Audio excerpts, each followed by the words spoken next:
Di sebuah pabrik mainan kecil pada tahun 1950-an, dibuatlah sebuah boneka kain sederhana, Raggedy Ann.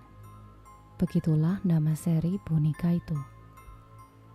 Bergaun putih dengan apron, rambut benang merah oranye. Wajahnya tersenyum polos dengan hidung berbentuk segitiga kecil. Bagi para anak-anak, boneka ini adalah teman tidur yang lembut. Bagi para orang tua, boneka ini adalah hadiah yang manis untuk anak-anak mereka. Salah satunya kemudian berpindah tangan. Boneka itu dibeli oleh sebuah keluarga kecil untuk putri mereka. Sang anak begitu menyayangi boneka itu, membawanya kemanapun, bahkan saat tidur pun dipeluk dengan erat. Namun takdir tragis merenggut kebahagiaan itu. Gadis kecil itu meninggal secara mendadak dalam sebuah kecelakaan mobil, tepat di depan rumahnya. Kesedihan menguasai ayah dan ibu. Dalam ratapan, mereka menatap boneka yang ditinggalkan anak gadis itu. Mereka pun mulai berbicara dengan boneka itu, menaruhnya di kursi ruang tamu, seolah menunggu jawaban. Malam demi malam, mereka berdoa agar roh putrinya kembali dan percaya bahwa boneka itu bisa menjadi penghubung. Perlahan-lahan, doa mereka pun seperti dijawab. Bukan dalam kata-kata, melainkan dengan tanda. Boneka itu berpindah posisi sendiri. Mainan lain bergerak di sekitar kursinya. Pada malam tertentu, terdengar suara tawa anak kecil samar dari kamar kosong. Yang mereka tidak tahu, itu bukanlah roh gadis kecil, bukan suara anak mereka, melainkan sesuatu yang jauh lebih tua, lebih jahat, dan lebih lapar. Ia menyamar, menipu pasangan yang berduka, menempel pada boneka itu. Setiap kali orang tua itu memanggil nama putrinya, setiap kali mereka menangis di depan boneka itu, iblis semakin kuat, hingga akhirnya keluarga itu tidak sanggup lagi. Mereka mulai sakit-sakitan. Rumah mereka diliputi hawa dingin dan suara-suara yang terus menghantui. Dan pada akhirnya, boneka itu pun dijual ke toko barang antik. Di toko barang antik, boneka itu hanya terlihat seperti boneka biasa, polos, sederhana. Siapa yang menyangka tersimpan entitas yang telah menunggu korban berikutnya? Bertahun-tahun kemudian, seorang ibu masuk ke toko itu. Ia mencari hadiah ulang tahun untuk putrinya Donna, seorang mahasiswi keperawatan. Tanpa ragu, ia pun memilih boneka itu. Ia tidak tahu bahwa boneka itu telah dipenuhi oleh kegelapan. Dengan tersenyum, sang ibu membawanya pulang, membungkusnya rapi, lalu menyerahkannya kepada Donna di hari ulang tahunnya. Bagi Donna, itu adalah hadiah yang mengingatkannya pada masa kecil. Tapi bagi iblis yang bersemayam di dalam boneka itu, ini adalah suatu undangan. Undangan untuk masuk ke dalam hidup seorang gadis muda. Dan sejak hari itu, rumah Donna tidak pernah lagi sama. Donna tidak menyadari bahwa boneka itu telah menemukan korban barunya. Inilah awal dari kutukan Annabelle. Dari boneka polos yang diproduksi massal menjadi medium bagi sesuatu yang jahat. Dari hadiah ulang tahun sederhana menjadi teror, dan perjalanan mencekam itu baru saja dimulai. Donna, seorang mahasiswi keperawatan muda, tidak pernah menyangka bahwa hadiah ulang tahun dari ibunya akan mengubah hidupnya. Boneka hadiah dari ibunya ia letakkan di kamar, tepat di atas ranjang. Donna sering tersenyum setiap kali melihatnya. Terlihat seperti kenangan masa kecil yang hangat. Namun, kehangatan itu pun perlahan mulai berubah menjadi keganjilan demi keganjilan. Awalnya Donna hanya merasa boneka itu berpindah posisi. Ia meninggalkannya duduk di ranjang, tapi ketika pulang kuliah, boneka itu berada di sofa ruang tamu. Angie, teman sekamarnya, mengira Donna yang memindahkannya. Namun Donna bersumpah ia tidak pernah menyentuhnya. Hari demi hari mulai semakin aneh. Terkadang Annabelle ditemukan dengan tangan terangkat. Terkadang tubuhnya menunduk ke lantai, seakan sedang merangkak turun. Ada pula saat boneka itu terlihat berdiri tegak di sudut ruangan, padahal tidak ada yang menaruhnya di sana. Malam hari, Angie masuk ke ruang tamu dengan segelas air. Ia terkejut melihat boneka itu berdiri bersandar di dinding, menatap lurus ke arahnya. Cahaya lampu ruang tamu hanya menerangi separuh wajah boneka itu. Sisanya tertutup bayangan gelap. Suatu pagi, Donna menemukan sesuatu yang membuat bulu kuduknya berdiri. Annabelle duduk diam, namun di tangannya ada selembar kertas kecil. Coretan pensil kasar membentuk tulisan, "Tolong kami." Besoknya, kertas lain pun muncul. Bertuliskan, "Tolong Lu." Lu adalah tunangan Angie yang sering mengunjungi apartemen mereka. Tapi Lu tidak pernah dekat dengan Annabelle. Sebaliknya, ia membenci boneka itu. Ia merasa setiap kali datang, Annabelle menatapnya dengan penuh ancaman. Lu mulai bermimpi buruk. Di dalam tidurnya, ia merasa boneka itu merangkak naik ke tubuhnya, menekan dadanya sampai ia tidak bisa bernapas. Tangannya yang terbuat dari kain menjadi cakar hitam, menggores kulit Lu. Lu pun terbangun dengan teriakan, tapi di lehernya ada bekas luka nyata, 3 goresan merah panjang. Ketakutan semakin menjadi ketika Donna dan Angie menemukan noda darah di tangan Annabelle. Tidak ada yang tahu asal darah itu. Dari mereka tidak ada yang terluka. Dari mana asal darah itu? Donna mulai yakin ada sesuatu yang bersemayam di boneka itu. Ia dan Angie kemudian menghubungi seorang medium spiritual. Melalui ritual sederhana, medium itu pun mengklaim bahwa roh seorang gadis kecil bernama Annabelle Higgins yang berdiam dalam boneka tersebut. Medium itu menjelaskan bahwa gadis kecil di dalam boneka itu meninggal di dekat apartemen dan ia hanya ingin tinggal bersama Donna dan Angie karena merasa aman. Dengan penuh iba, mereka pun mengizinkan roh kecil itu untuk tetap tinggal. Donna dan Angie tidak tahu keputusan itu adalah kesalahan terbesar di dalam hidup mereka. Sejak saat itu, teror pun semakin intens. Saat Lu menginap, ia semakin sering diganggu. Di malam hari, ia mendengar suara berisik di ruang tamu.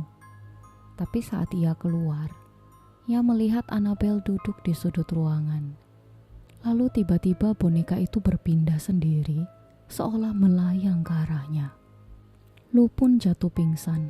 Saat bangun, ia menemukan goresan baru di dadanya. 3 cakaran panjang. Donna dan Angie ketakutan. Mereka tahu ini bukanlah roh anak kecil. Ini bukanlah roh Annabelle. Ini adalah sesuatu yang jauh lebih jahat. Mereka harus segera mencari pertolongan. Donna dan Angie semakin ketakutan. Setelah serangkaian kejadian-kejadian menyeramkan, pesan-pesan misterius, noda darah, cakaran di tubuh Lo, mereka sadar tidak bisa lagi menghadapi sendiri. Telepon pun dihubungkan ke gereja, meminta bantuan seorang pendeta. Pendeta itu mendengarkan dengan seksama, lalu menyadari kasus ini di luar kemampuannya. Ia menyarankan satu nama, sepasang demonologis yang telah terkenal menangani entitas jahat, Ed dan Lorraine Warren. Ed dan Lorraine Warren tiba di apartemen kecil itu. Lorraine, seorang medium yang peka terhadap energi gaib, langsung merasakan hawa berat begitu melangkah masuk. Udara dingin seperti menusuk kulit, dan seolah ada ribuan mata mengawasi dari sudut-sudut gelap. Boneka itu duduk diam di kursi. Bagi orang biasa, itu hanyalah boneka kain usang.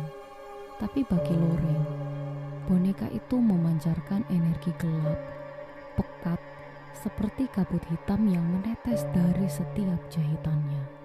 Donna dan Angie menceritakan semua kejadian yang menimpa mereka ke Ed dan Lorraine. Lorraine mulai mengangguk, lalu menatap Donna dengan mata serius. Lorraine berkata pelan, "Ini bukan roh anak kecil. Tidak pernah ada gadis bernama Annabelle yang tinggal di dalam boneka ini. Yang kalian hadapi adalah iblis yang menyamar." Ed pun menambahkan, roh jahat itu tidak hanya bersemayam dalam boneka. Boneka hanyalah medium. Yang sebenarnya terjadi adalah entitas itu berusaha melekat pada Donna dan Angie. Ia membutuhkan undangan, dan lewat rasa iba mereka pada roh gadis kecil fiktif itu, pintu telah dibuka. Ed menjelaskan bahwa roh jahat ini mencoba 3 tahap. Pertama, menimbulkan rasa iba agar diterima. Kedua, menakut-nakuti dengan aktivitas poltergeist. Dan ketiga, yang paling berbahaya, kerasukan penuh. Jika itu terjadi, entitas itu akan bersemayam di tubuh manusia, meninggalkan boneka sebagai alat kosong. Ed dan Lorraine memutuskan ritual pengusiran harus dilakukan. Mereka memanggil seorang pendeta senior untuk melakukan pemberkatan rumah. Selama doa dibacakan, ruangan tiba-tiba seperti bergetar. Lampu berkelip-kelip, udara terasa semakin dingin, dan boneka Annabelle bergeser beberapa inci tanpa ada yang menyentuhnya. Lorraine menatap boneka itu, melihat sesuatu yang lebih mengerikan dari sekedar kain dan benang. Ia melihat sosok tinggi berkulit hitam dengan mata merah membara, berdiri tepat di belakang Annabelle. Makhluk itu tersenyum bengis padanya. Doa terus dibacakan, semakin keras semakin tegas. Ed memercikan air suci ke seluruh ruangan, sementara Lorraine menggenggam salib erat-erat. Entitas itu meraung marah, tapi perlahan mundur. Bayangan itu memudar, suara-suara mereda, hingga akhirnya hanya tersisa boneka diam di kursi. Namun Ed tahu, ancaman ini tidak berakhir begitu saja. Boneka itu terlalu berbahaya untuk ditinggalkan. Ia pun meyakinkan Donna dan Angie bahwa mereka tidak boleh lagi menyimpan boneka itu. Kemudian Ed dan Lorraine memutuskan untuk membawa Annabelle pulang ke rumah mereka sendiri, menempatkan di ruang koleksi benda-benda terkutuk. Annabelle berhasil diangkat dari apartemen Donna. Namun bagi Ed dan Lorraine, perjalanan pulang ini bukanlah akhir, melainkan awal dari teror jauh lebih besar. Karena iblis yang bersemayam di boneka itu tidak akan menyerah begitu saja. Malam itu, setelah meninggalkan apartemen Donna dan Angie, Ed dan Lorraine Warren membawa Annabelle di dalam mobil mereka. Boneka itu diletakkan di kursi belakang terbungkus kain hitam. Dari luar, tampak hanya sebuah bungkusan yang tidak berbahaya. Tapi Loren bisa merasakannya. Ada energi pekat jahat di dalam mobil. Seakan ruang sempit itu kini menjadi sarang kegelapan. Beberapa menit perjalanan, mobil masih melaju dengan tenang. Tapi tiba-tiba setir menjadi berat. Ed merasakan mobil berbelok sendiri, seperti ada tangan tak terlihat yang menariknya ke arah kanan. Dengan susah payah Ed melawan arah setir. Keringat dingin mulai membasahi dahinya. Loren tahu ini bukan kebetulan. Entitas itu mencoba membuat mereka celaka, membuat mobil menabrak, membunuh mereka di jalan. Ed segera mengeluarkan air suci dari sakunya, lalu menyiramkan beberapa tetes ke arah bungkusan di kursi belakang. Mobil bergetar keras, radio menyala sendiri memutar suara distorsi aneh. Loren merasakan sesuatu menekan dadanya, membuat napasnya berat. Ia berdoa keras-keras, sementara Ed terus memegang setir dengan kekuatan penuh. Setiap kali mereka berusaha melaju lebih cepat, mesin mobil mendadak mati. Lampu padam, hanya suara hujan dan petir yang menyambar langit. Ed kemudian menepikan mobil, membaca doa dengan keras, memaksa entitas itu untuk mundur. Loren menoleh ke kursi belakang, dan ia melihatnya. Boneka itu, meski masih terbungkus kain, kini duduk lebih tegak. Wajahnya menghadap langsung ke arahnya. Ketakutan mulai merayap, namun Loren menutup mata dan terus berdoa. Suara doa memenuhi mobil, menekan bisikan-bisikan jahat. Pada akhirnya, Ed berhasil menyalakan kembali mesin mobil.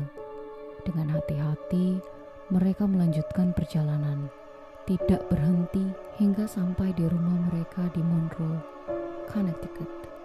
Perjalanan pulang itu meninggalkan bekas cukup dalam. Loren tahu, entitas ini bukan sekedar roh jahat biasa. Ia cerdas, manipulatif, dan haus akan penderitaan. Boneka itu tiba di rumah Warren, namun membawa Annabel pulang bukan berarti menyelesaikan masalah. Justru, rumah itu kembali menjadi penjara baru bagi sesuatu yang tidak bisa mati. Ed dan Loren tahu mereka hanya bisa berusaha mengurungnya, bukan menghancurkannya. Rumah keluarga Warren di Monroe tidak hanya menjadi tempat tinggal. Di bagian bawahnya terdapat ruangan yang oleh Ed disebut sebagai Occult Museum, sebuah ruang penyimpanan untuk benda-benda terkutuk hasil investigasi mereka. Dari cermin berhantu, patung voodoo, hingga perkakas ritual gelap, semuanya disimpan di sana, dikunci rapat, dan diberkati dengan doa perlindungan. Ada satu benda yang paling menakutkan, sesuatu yang membuat Loren tidak mau berlama-lama di ruangan itu. Boneka lusuh bergaun putih dengan senyum menjahit lebar. Annabel. Ed tahu boneka ini tidak boleh ditaruh sembarangan. Mereka memanggil seorang pendeta untuk melakukan pemberkatan khusus, lalu menempatkan Annabel dalam kotak kaca yang telah dirancang sebagai penjara spiritual. Kayu yang dipakai dilapisi simbol suci, kaca yang sudah diberkati, dan setiap minggu ada doa pembacaan perlindungan diulang. Banyak pengunjung museum melaporkan perasaan aneh saat mendekat ke kotak itu. Hawa dingin merambat di kulit, jantung berdetak lebih cepat, seolah ada yang menatap tajam dari balik kaca. Ada yang pernah melihat boneka itu bergeser sedikit. Ada pula yang bersumpah melihat kelopak matanya bergerak.